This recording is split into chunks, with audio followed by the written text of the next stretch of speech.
Maneater is an open-world RPG. You play as a shark.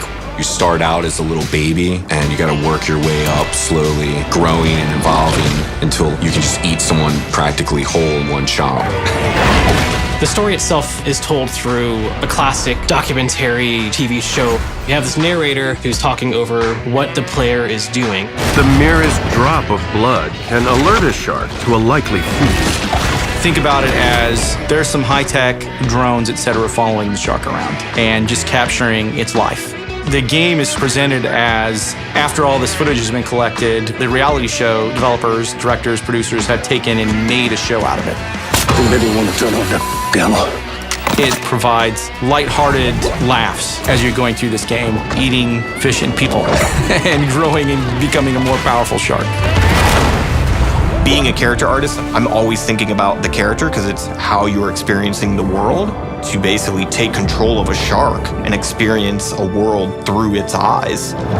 There's been shark games in the past, but being able to change your shark to create the type of shark that you want is what's going to make us unique and stand out. So the way the player shark has been constructed is that he can be customized. Does he take on attributes that are somewhat like a thresher shark, or can you customize his skin to where he has like slight patterning like a tiger shark? So really designing the player shark to where he could be the best parts of all the sharks you love the most was the most challenging, but the most rewarding process.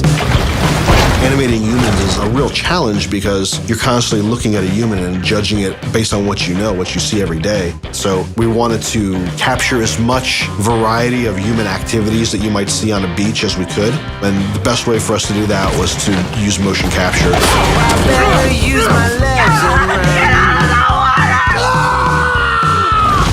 We got probably 600 different actions of beachgoers playing in the beach, doing stuff in the beach, moving around.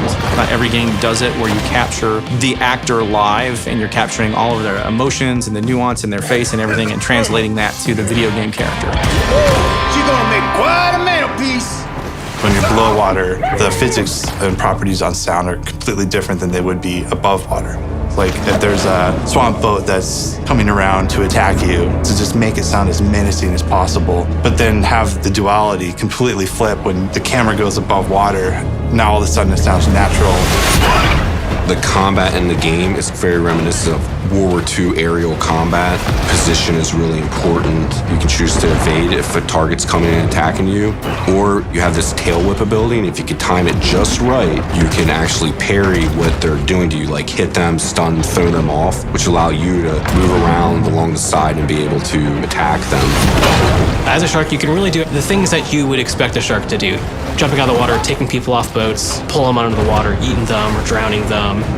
The weaker you are against your opponent, the more strategy you need to use. But then as you get bigger, you become super OP against that opponent, and then you just can go in and just wreck it.